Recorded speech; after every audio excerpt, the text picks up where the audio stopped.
Hey, it's Chris again, coming to you live from Chicago.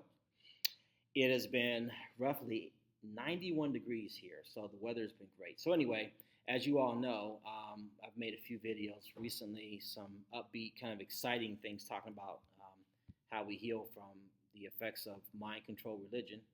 And today I want to talk about topics similar to that. As you know, I am anti religion. In other words, I am totally 100% against religion. Now, that being said, I might as well go ahead and admit to the fact that I am fully 100% atheist. I do not believe in God. I do not believe in the Jesus, and I do not believe that the Bible was written by anything other than some men who wrote some stories. So recently, I had a conversation with a friend of mine who's been teaching me a lot of good stuff uh, about religion, and I flat out told her that religion is about money. It's all about money. And she was adamant that religion is about more than money. It's not just about fear, but it's about control. And in that discussion, I was thinking, wow, so religion is about control. If you control people by fear, and if you do that effectively, you get their money. So um, I was thinking that all religion is based on fear and it damages its members the same, or at least I've been told that by a number of different people. And I beg to differ in one major way. As you know, I used to be one of Jehovah's Witnesses. I am no longer, I am just me.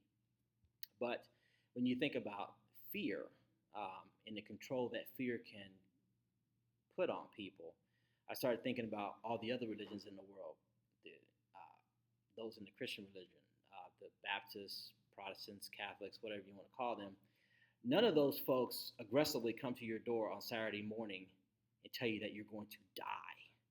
And that if you don't believe their way, if you don't read their books, read their magazines, come to their Kingdom Hall, sing their songs, read their Bible, that you're going to die at Armageddon. There are no other organizations, I believe, out there that do that. Mormons, maybe. Scientologists, they're not interested in you if you don't have lots of money in your pocket. So, fear. For Jehovah's Witnesses, there's levels to this shit. What do I mean by that? When I was a kid, uh, many times if I did something wrong, my mother, father put me on punishment. They would always tell me that when Armageddon comes, that if I don't obey Jehovah and start doing a better job of obeying him now, that the ravens were going to eat my eyes out of my head. Wow. So when you're a 10-year-old kid and you just were disobedient or something, and your parents are telling you that Jehovah, the God of love, is going to allow the birds to eat your eyeballs out of your head, that's pretty fearful. I can't tell you how many times I went to bed at nighttime with that image in my head. So I get up the next morning and try harder to please the loving God Jehovah. Or imagine this. Imagine back in the 80s, I think, when the Smurf dolls became real popular, every kid wanted one. Imagine being at the Kingdom Hall and you're hearing stories of the demonized Smurf dolls and how the Smurf dolls will come alive and walk around your house at nighttime. And the story about the Smurf dolls being burned in the trash can, but they came out and they were dancing around the trash can. Can you imagine those kind of stories? Does that make you feel? Scared the shit out of me all the time. And I was like scared of Smurf dolls.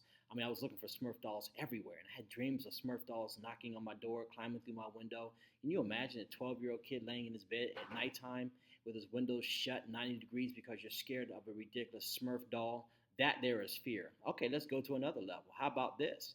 How about the organization or this religion always telling people that, hey, if you get this fellowship or you walk away from Jehovah's true organization, then all these things are going to happen to you. I mean, I would have walked away a long time ago if I didn't think I was going to be hooked on crack by the time I was out 3 days, or that I might die of AIDS just by the fact that I got this fellowship. So, hey, look, Chris's disfellowship dies of AIDS the next day, or that maybe I'm going to be followed around by demons.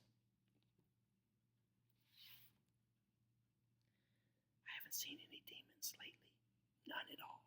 So, yeah, I don't see any demons, no Satan the devil, no one's tracking after me. As a matter of fact, my life has been great. So, fear is not my factor, but is it yours? The question is, are you fearful? I mean, are you fearful to leave the cult? Are you fearful to leave your religion? Are you fearful to leave your relationship? Are you fearful to leave your job? Because people have been taught that religion holds the answers to everything. It holds the answers to why we're not successful, why we're sick, why our family members don't love us the way we think that they should, or why things are going wrong in our life. Why? Because we're not doing enough things for God. So even if you think about that, why does God need so much done for him just to make him happy so that he can make us happy? Or maybe we are gods. Maybe we can make our own happiness. Fear has to be overcome. So once you learn that fear is just a method of mind control, once you learn that fear is a method of mind control, then you can move fear out of the way. So I would like to share more with you on that whole idea of moving fear out of the way. Fear is not your factor. Stay tuned for more on this conversation.